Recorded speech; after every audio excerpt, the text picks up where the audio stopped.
I just wanted to give you a brief overview of Strive. Strive for new teachers and Strive for returning teachers. So whenever I log into schoolobjects.com and I click on Strive, it will open up a screen that looks like this. If your screen does not quite look like this, then your appraiser on your campus has not yet chosen to appraise you with an appraisal instrument such as t-tests.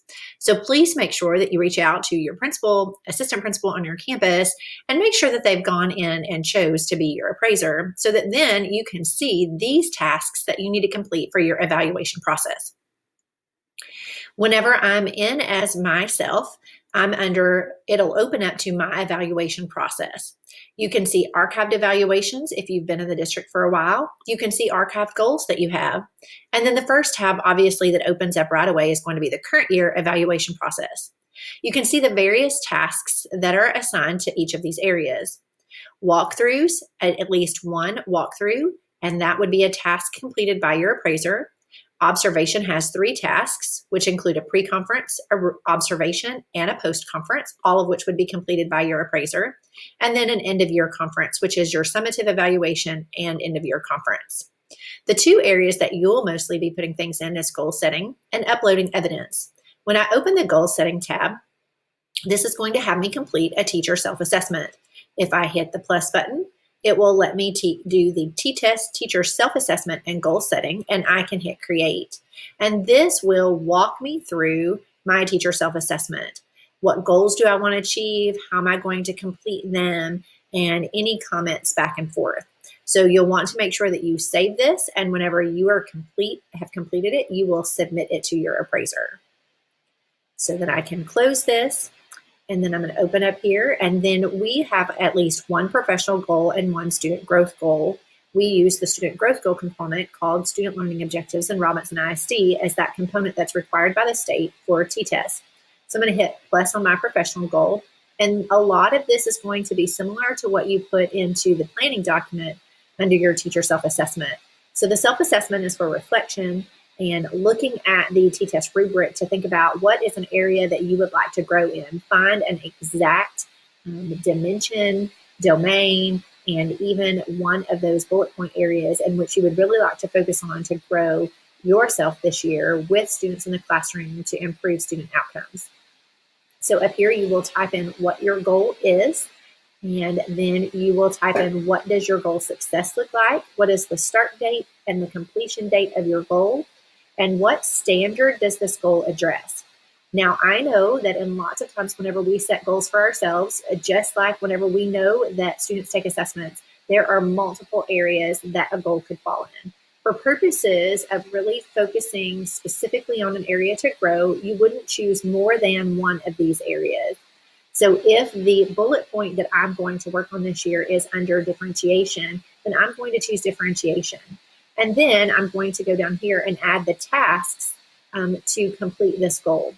So I'm going to add an action, and I'm going to put what it is that I'm going to do. So this summer, I'm going to read the book, Differentiation and the Brain, and I am going to add that to my goal.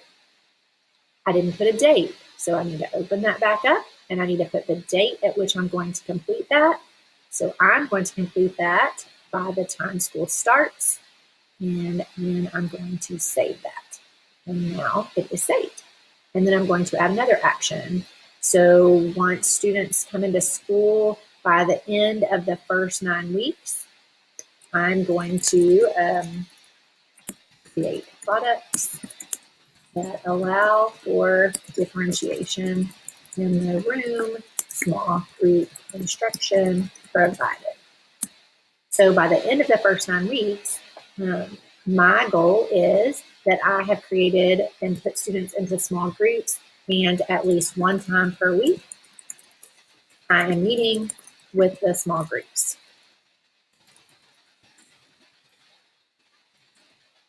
Provide different levels of instruction, and I'm going to add that to my goal.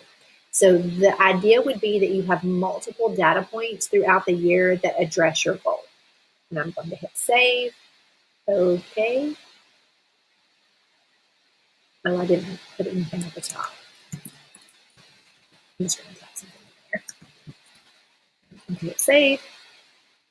And now my goal should save. Then I'm going to go back here, and this is your student growth goal. So right here, this would typically be something that you decide on as a team, but you can put plus here and student growth goal, and this will look fairly similar to the professional goal, but yet a little bit different. This also requires rubrics and information that you will complete in a tracker throughout the year. And again, you can add actions, so it functions very similar to the way that the other goal does. So those are the first things that you're required to do in your Strive account. You'll also notice that My Professional Learning is over here, and it will show you what courses you're enrolled in, what courses you've completed, and your portfolio. This is where you can go and add outside portfolio entries, which is in another video of how to do that. And then this is also where I can see available courses, so things that are coming up within Robinson ISD that I can enroll in or join waitlists on. And that is an overview of Strive.